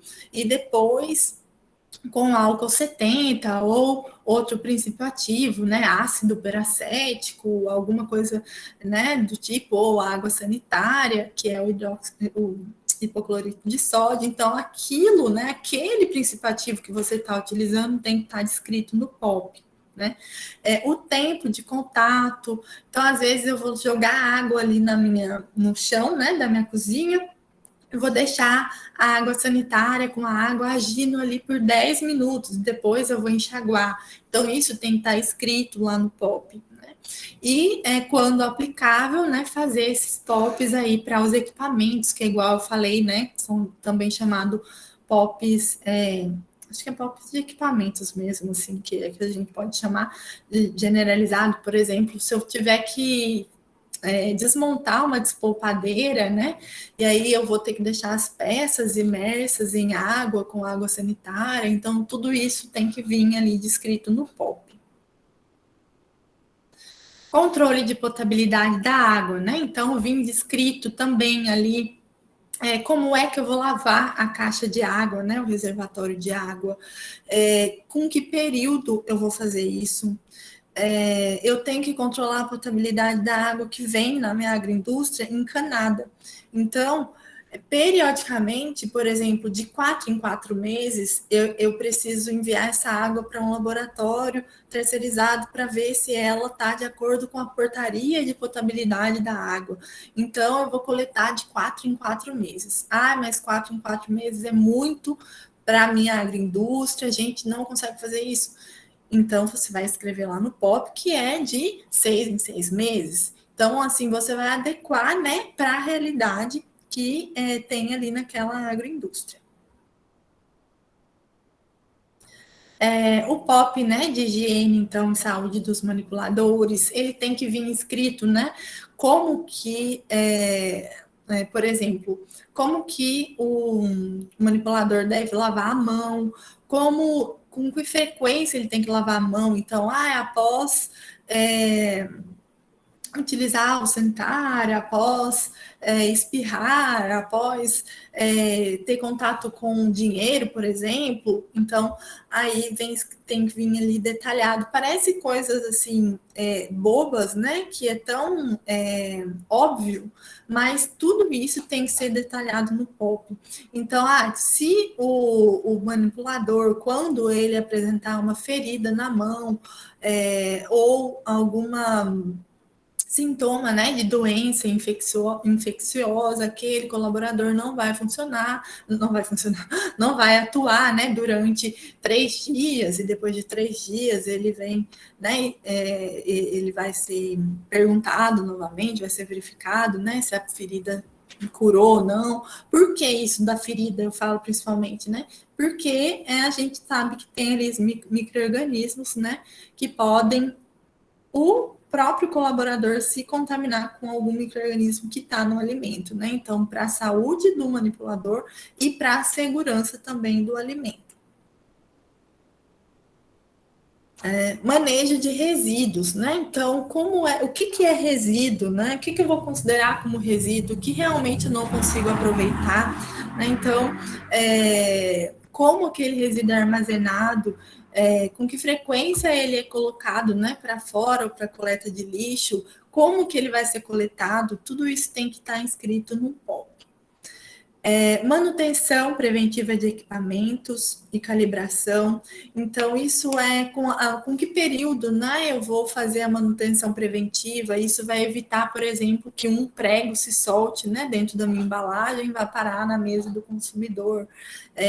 Ou eu calibrar uma balança vai evitar que eu coloque mais do que eu estou vendendo, né? Então, vamos supor que a balança está descalibrada e eu estou pesando ali mais do que estou embalando mais coisas do que realmente eu deveria, né? Então eu estou perdendo dinheiro, ou eu estou embalando menos e daí eu estou enganando o consumidor, né? Então a temperatura, câmera fria, calibrar ali o termômetro, né? Sempre estar de olho, ver se aquela temperatura que está indicando na câmera é realmente a temperatura que está dentro da câmera, né? Então, às vezes, colocar um termômetro ali para ver, né, se não está descalibrado aquele sensor de temperatura e assim por diante, né? Isso tudo descrever também no POP. Controle integrado, né, de pragas urbanas, tem que ter um POP para isso, né?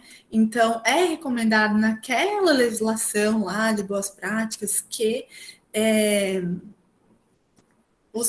o ralo, né, da agroindústria, seja aquele ralo que é como você consegue abrir e fechar, né, que eles chamam de sinfonados, para que não venha nenhum animal através do ralo, ou é indicado que as janelas sejam teladas, né, para que não entre inseto, para que não entre mosca.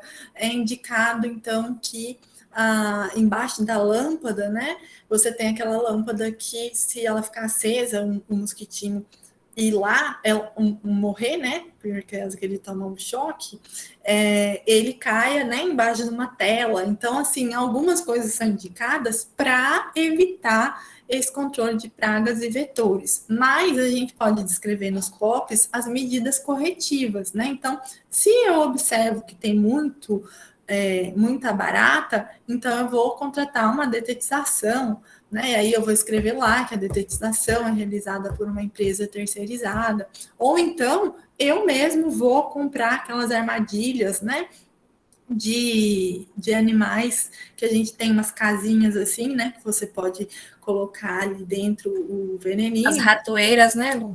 Isso, as ratoeiras, ou então até mesmo para inseto, tem algumas que a gente chama de medida biológica, né, que coloca, às vezes, afastado ou ao redor da agroindústria essas armadilhas, né, chamadas armadilhas, para que os animais se mantenham ali ao redor, que eles, pelo menos, né, se mantenham ao redor, que eles não entrem, né? Então, a gente tem que escrever isso também dentro dos POPs, né? Como que é feito esse controle. E como que é feito o recebimento da embalagem. Então, olha, a pessoa que está responsável por receber as embalagens, ela tem que observar, quando a embalagem chegar fechada, por exemplo, o açúcar, a farinha, né, o feijão ou outra coisa que eu utilizar, se aquela embalagem está vazando, né? Se está vazando, nem é indicado a pessoa receber. Se é uma lata, né, um ingrediente, não receber a lata que está amassada, né? Porque a gente sabe que ali, quando a lata amassa, ela pode liberar aquele revestimento que tem dentro da lata e reagir com o alimento, e daí pode estragar o alimento ou ter alguma interação, né, entre a embalagem e o alimento, coisa que não é indicado também.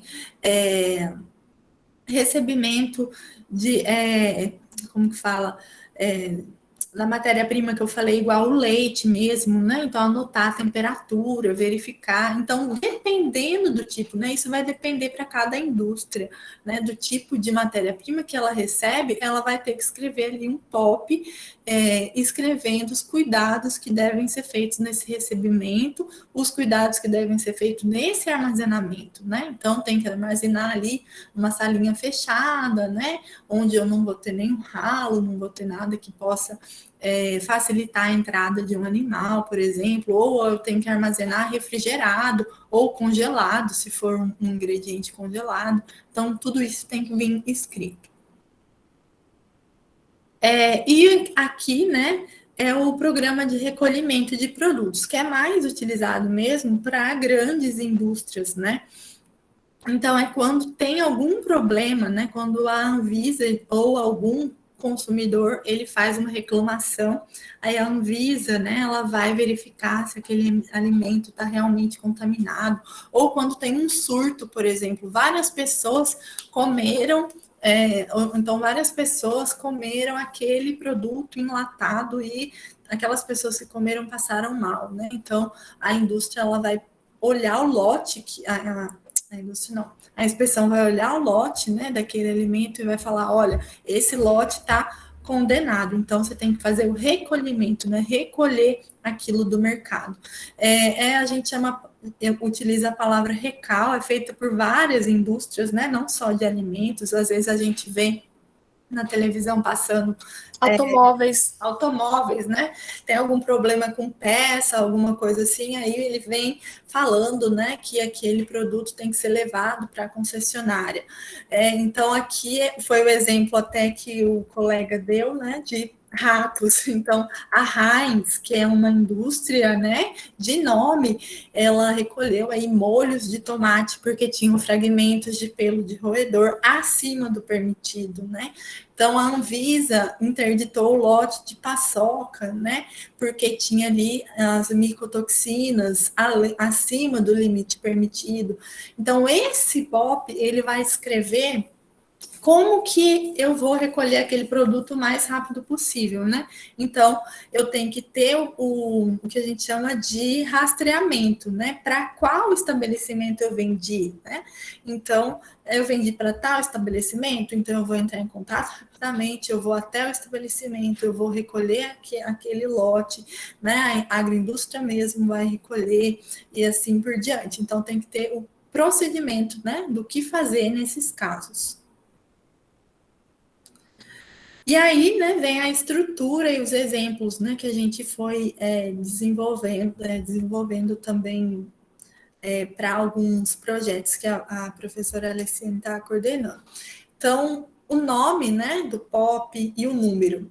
Por que número? Porque lá no manual das boas práticas, naquela parte do corpo do manual, eu vou falar anexo POP 001, né? Higienização de acordo com o POP 003, controle de pragas de acordo com o POP 005, né? Então, tem que ter um número para esse procedimento. E aí, no corpo do POP, a gente tem, então, o objetivo, os documentos também de referência que a gente utilizou, o campo de aplicação, a periodicidade, as responsabilidades, as descrições e as datas. É igual, né? A estrutura é um pouco igual ao manual. O que acontece é que o POP, ele vai ser direcionado para um determinado procedimento e aquele procedimento ele vai ter que ser mais detalhado possível, né?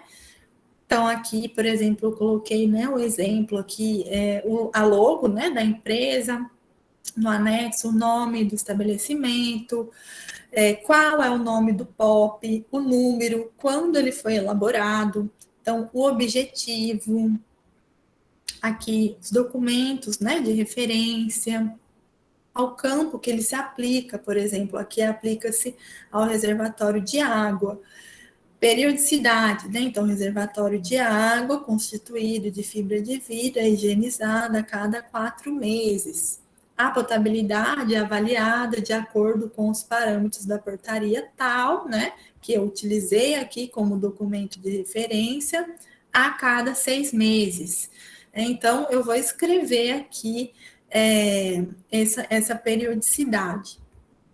Aqui já muda um pouco, já mudou de POP, né? Eu já coloquei outro, mas a responsabilidade, né? Então, os colaboradores responsáveis, né, pelo processo de higiene pessoal e saúde são os próprios colaboradores, né? Então, vem aqui descrita as responsabilidades e a descrição, né, do que deve ser feito da maneira mais detalhada possível. Aí, no final, né, do corpo do POP, então, quando ele foi elaborado... Karina levantou a mão, Elu. Quando ele foi aprovado. Pode falar. Sim. Olá, boa tarde. Necessariamente tem que seguir esses subitens aí? Não necessariamente. Assim, ele tem que ter, né? É indicado ele ter esses itens, né? Normal, se a gente pegar, por exemplo, exemplos, tem vários exemplos de POPs, né? De algumas indústrias que deixam ali disponível na internet, são os mais descritos. Mas, por exemplo, eu quero escrever aqui, né, aqui, por exemplo, no reservatório de água. Eu escrevi que o reservatório de água ele vai ser higienizado Aí eu quero colocar como que vai ser o processo de higienização aqui também, né? Então, eu vou descrever o processo de higienização, que entra na parte da descrição. O que eu vou usar para fazer a higienização? Vou usar uma solução de hipoclorito de sódio. Aí, eu venho e escrevo lá, vou adicionar outro tópico. Preparo para a solução de hipoclorito de sódio. Aí eu vou escrever como que prepara aquela solução. Então, assim, os tópicos, né, ele vai muito de qual procedimento, mas não é obrigatório, mas necessariamente a gente acaba tendo que falar do objetivo, dos documentos de referência, né, do período que aquilo for aplicado e da descrição de uma maneira mais detalhada possível.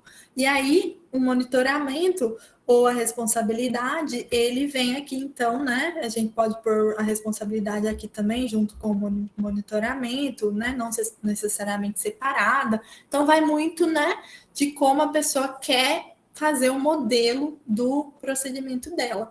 Se eu vou seguir aquele modelo, então eu vou seguir para todos, né? Então, eu vou ter que fazer o POP 001 assim, o 002 assim também, né? Seguindo o mesmo modelo. Consegui responder? Sim, muito obrigada. E é isso, né? E aí, no final dos POPs, a gente tem uma planilha, né? Que já também faz parte do programa de autocontrole para verificação. Então, o responsável pela parte de limpeza, ele vai verificar o POP da limpeza. Daí, ele pode ter uma planilha separada para aquele POP ou uma planilha, né, geral de verificação, né, que o supervisor vai pegar no final do dia e fazer ali a realização da verificação, se necessita alguma ação corretiva, e aí aquela pessoa vai assinar o nome dela aqui, né, como responsável, quem verificou, né, o cumprimento de como está sendo realizado. É uma planilha que a gente chama, né, de planilha de controle. Esses, gente, são os obrigatórios. Então, quando a gente fala em documentação para a agroindústria, manual de boas práticas de fabricação e procedimentos operacionais. Esses, especificamente esses, né, que eu fui falando. Pode fazer outros? Pode, né? Mas na legislação a gente tem especificado esses. E aí, além dos POPs, a gente pode ter o que a gente chama de procedimento padrão de higiene operacional. Ele vai seguir o mesmo modelo do POP, só que ele vai vir descrevendo principalmente como é feita a parte de limpeza e higienização. Então, é o que eu falei ali do equipamento, por exemplo, né? Ele pode vir descrevendo como que é feita a higiene de um equipamento. Esse aqui, eu peguei de uma agroindústria que ela disponibilizou esses POPs no próprio site, esses PPHOs no próprio site, né? E aí ele veio aqui como uma planilha, né? O que deve ser higienizado, né? Quais os equipamentos, como, né? Como é feita a lavagem, como é feita a sanitização, quando, né? Após o término das atividades. Quem, né? Aí ele vem descrever aqui e a frequência diariamente. Isso aqui, às vezes as pessoas se confundem um pouco. Precisa ter o POP? Precisa ter o PPHO? Não. Eu posso descrever um procedimento de higiene dentro do próprio POP, né?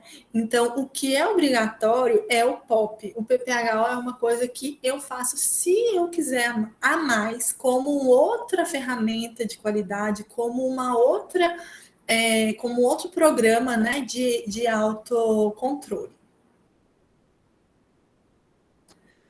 E aí, eu já estou finalizando, tá, gente? Vocês devem estar super cansados. Mas alguém tem alguma dúvida? Alguém quer fazer alguma coisa? Karina. Pode fazer. Então, eu ouvi falar sobre o checklist. O checklist em si seria algo à parte que encaixaria dentro do manual de boas práticas de fabricação, ou seria Me explica um pouco, que eu fiquei um pouco perdida, porque eu já ouvi falar sobre o checklist e aí eu não vi falar aqui sobre o checklist. O checklist é aquela planilha de controle, né? Ela pode ser feita através de um checklist, por exemplo, se ela está conforme ou não conforme, né? E aí, o que acontece? Dentro da indústria, da agroindústria, né? Você pode ter ali o responsável técnico, por exemplo. Eu, quando fiz estágio, na verdade, eu ficava fazendo isso um pouco, né? Pegava ali a planilha, né? E tinha alguma coisa escrito ali. Medida do pH da água. Aí eu ia lá, media o pH da água, via se estava dentro do parâmetro, né, que a agroindústria estipulava, e colocava lá, conforme, não conforme. Se está não conforme, então eu vou fazer uma ação corretiva. Esse é o que a planilha de controle, na verdade, que eu coloquei aqui do POP, né, de uma maneira generalizada, mas ela pode ser feita para cada coisa, e aí você colocar conforme ou não conforme. São as planilhas de controle, elas fazem parte do programa geral, né, de autocontrole dentro da agroindústria. E existem as planilhas, né, de checklist para a pessoa que vai inspecionar. Então, eu vou mudar aqui da tela. Desculpa, gente. Essa legislação aqui, por exemplo, que ela vai estabelecer as boas práticas, ela vem, né, falando várias coisas aqui sobre edificações, sobre controle de pragas, sobre higienização, sobre várias coisas. E aqui no final, ela traz um exemplo do que uma pessoa, do que um auditor, ele deve, gente, não é essa, do que ele deve observar. Então, isso aqui seria uma planilha de checklist também, tá? Então, o equipamento da linha de produção tá em número adequado? Sim, não, ou não se aplica, né? Existem registros que comprovam equipamento? Sim, não se aplica. E assim para várias coisas aqui, né? O manipulador utiliza uniforme de trabalho de cor clara, adequado à atividade de produção? Sim, não ou não se aplica. Isso aqui, só um pouquinho. Isso aqui, ele vem no final da legislação orientando a pessoa que vai inspecionar um estabelecimento. Mas a pessoa, né, responsável, técnico, supervisor, proprietário da agroindústria pode pegar essa planilha e adaptar para o seu autocontrole, né? Então, fazer isso com essa planilha que a gente chama de checklist, adaptar para ter o seu autocontrole. Além, né, das planilhas de controle dos POPs. Pode falar. Não, era isso, você já acabou falando, que esse checklist, ele normalmente é utilizado pelo auditor, né? Isso, ele é utilizado pelo auditor. O que acontece é que para o próprio autocontrole, a agroindústria acaba adaptando, né, para as operações que ela realiza e fazendo ali na forma de checklist, para quando o auditor, o inspetor chegar e vai falar: a gente faz, né, a gente tem um programa de autocontrole aqui, as planilhas, né, tá tudo certinho e pronto. Então, essa seria um checklist que ela perguntou. Gente, eu não vou entrar nas outras ferramentas, né? Então, o que eu queria principalmente detalhar nesse treinamento de hoje, nessa palestra, né, nessa conversa que a gente teve, era o manual de boas práticas e os procedimentos de higiene, os procedimentos operacionais. Nem, né, no de higiene eu entrei muito em detalhe, ele tem mesmo ali estrutura de um POP, né, mas ela é para o procedimento de higiene especificamente. A gente tem outras ferramentas, né, que podem ser utilizadas como gestão da qualidade, que não necessariamente são obrigatórias, né, mas que um estabelecimento pode aderir àquele tipo de ferramenta, né, para melhorar o processo. Então, a gente tem essa ferramenta chamada 5S, né, que ela é baseada em algumas palavras, né, de origem japonesa, que ela traz a noção de sensos, né? Então, por isso 5 S's. Então, senso de utilização, de arrumação, senso de organização, senso de limpeza, senso de higiene, senso de autodisciplina, né? Então, é uma ferramenta utilizada na área de gestão da agroindústria, né? Utilizada muito em treinamentos, em capacitação, para proporcionar a mudança de comportamento do colaborador, né? Porque a gente tem, sim, aquela pessoa, né, colaboradora, e eu fiz estágio em indústria, e foi difícil demais essa parte, né, de você colocar na cabeça do colaborador que aquilo é importante, né, que aquele procedimento que você está propondo é importante para a qualidade e a segurança do alimento, né? Então, a ferramenta 5S, ela vem mais nesse parte, assim, de gestão mesmo, né? Além delas, a gente tem outras, né? Como que eu não vou falar aqui, que é Seis Sigma, né? Que a gente tem uma, agora, fala-se muito em produção limpa, né? Então, em eliminar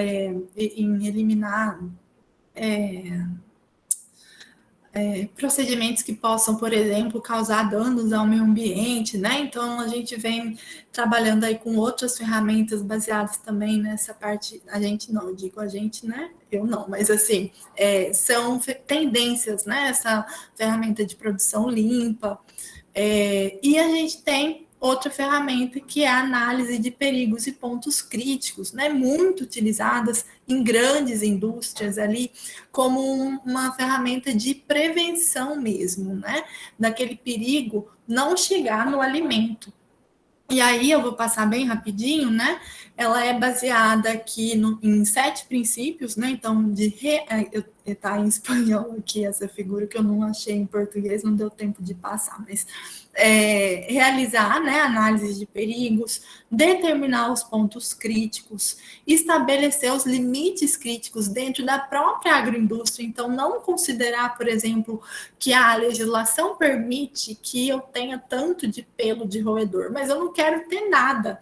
Então, né, eu vou estabelecer que eu não quero ter pelo de roedor no meu molho de tomate. Então, isso para mim é um ponto crítico, e aí eu vou trabalhar em como, né, evitar aquele ponto crítico de controle, né? Então, estabelecer procedimentos de monitoramentos, medidas corretivas, né? E a documentação, né, para isso acontecer. Então, por exemplo, um fluxograma, quando ele é elaborado pensando na análise de perigos e pontos críticos, a gente não vai ter um fluxograma comum, né? Ele vai vir aqui com escrito que aquela etapa do fluxograma é um PPC. Então, por exemplo, a pesagem e a moagem, né? Aqui é um fluxograma, esqueci de colocar, era de salsicha. Então, por exemplo, o cozimento da salsicha é um PPC. Por quê? Porque na minha salsicha pode ter Clostridium botulinum, que é um micro-organismo patogênico que pode causar uma intoxicação alimentar. E a toxina do Clostridium, ela é neurotóxica, então ela vai causar um dano neurológico e, assim, sintomas horríveis, e pode levar até a pessoa à morte. Então, eu tenho que fazer o cozimento da maneira adequada, né? Ou a adição de conservantes, né, de uma maneira correta, para evitar aquele perigo microbiológico. Então, é um eminho aqui, né? Ele é um perigo microbiológico. E aí eu vou determinar, então, o que é um PPC, se é físico, químico ou microbiológico, e, posteriormente, as ações preventivas para eu evitar que isso aconteça, né? Então, essa basicamente é a análise de perigos e pontos críticos. Mas, gente, se a gente for falar aqui dessa ferramenta, a gente precisa um outro treinamento. Então, eu só, né, trouxe para que vocês saibam, né, tenham uma noção.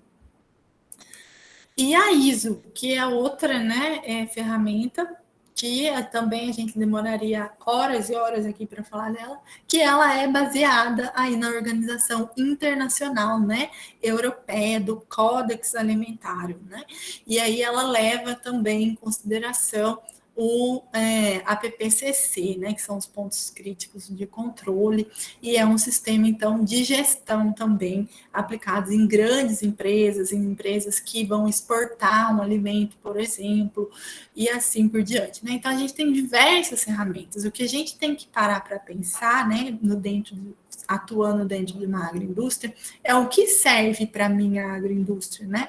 O que eu quero melhorar, o que eu quero, o que eu pretendo fazer, né? Como que eu quero fazer essa parte de gestão? E aí eu escolhi uma para aplicar. Chegamos, então, nas nossas considerações finais. Tem alguma pergunta, gente, até aqui? Não? Vocês ainda estão aí me escutando? Daqui a pouco eu vou chamar por nome. Não, pode, o pessoal já está cansado. Mas chegando então, gente, nas nossas considerações, a importância, né, a segurança do alimento, a qualidade, ela é cada vez mais discutida. A gente viu isso agora com a pandemia da Covid também, né? Porque as pessoas estavam com medo de que o vírus pudesse, por exemplo, ser transmitido pelo alimento, né? Isso não foi comprovado, né, mas foi comprovado, por exemplo, que o vírus permanece no plástico ou numa superfície de aço inox muito tempo, né? E aí isso é uma preocupação quando a gente pensa em embalagem, né, relacionada ao alimento. Por isso que aquela loucura, né, de limpar, não é loucura, tá, gente? É aquela, né, procedimento de limpar a embalagem, de passar álcool, né? Então, isso atrelado à segurança, né, do alimento. Quando a gente fala embalagem, também é do alimento. Então, é um tema muito discutido, é um tema que está sempre, assim, atualizando e que a gente precisa, né, se atualizar como estudante, como proprietário de uma agroindústria, como trabalhador, como colaborador, né? Todos os envolvidos. E essas ferramentas que eu fui falando aqui hoje, né, que eu principalmente foquei no manual e nos POPs, que é o que a legislação especifica, que é o que pode ser adaptado, aplicado para uma agroindústria pequena, por exemplo, ela vai beneficiar tanto a indústria quanto o consumidor, né? Então, desde o recebimento da matéria-prima, até o processamento, até a embalagem, até a distribuição, são práticas que devem ser aplicadas, né? E aí, sempre estar atento às legislações, né? Elas estão sempre mudando. A hora que a professora Alessiane falou 2009, eu falei, gente, eu não vi essa de 2009, estou ficando louca, né? Não me atualizei, como assim?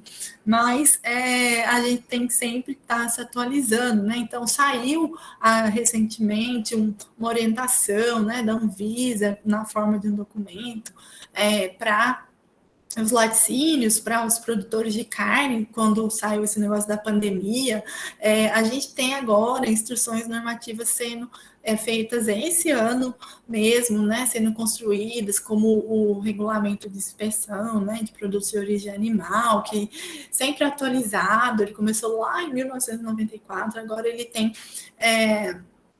O último era 2017, agora ele vai atualizar de novo, 2020, né? Então está sempre sendo atualizado, né? A gente tem sempre que ficar de olho nisso.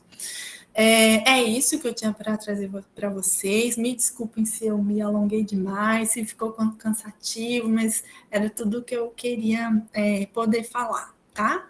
E obrigada pela atenção, obrigada pela interação. Se tiverem dúvidas, podem ficar à vontade.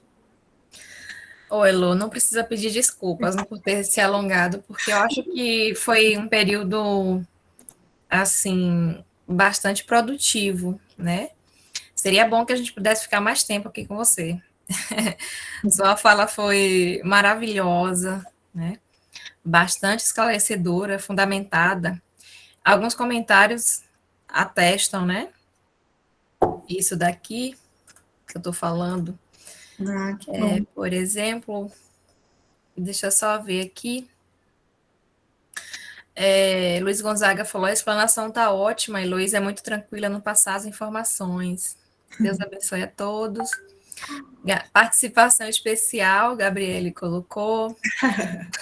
Estou gostando muito. Então é isso, né? Os elogios aqui.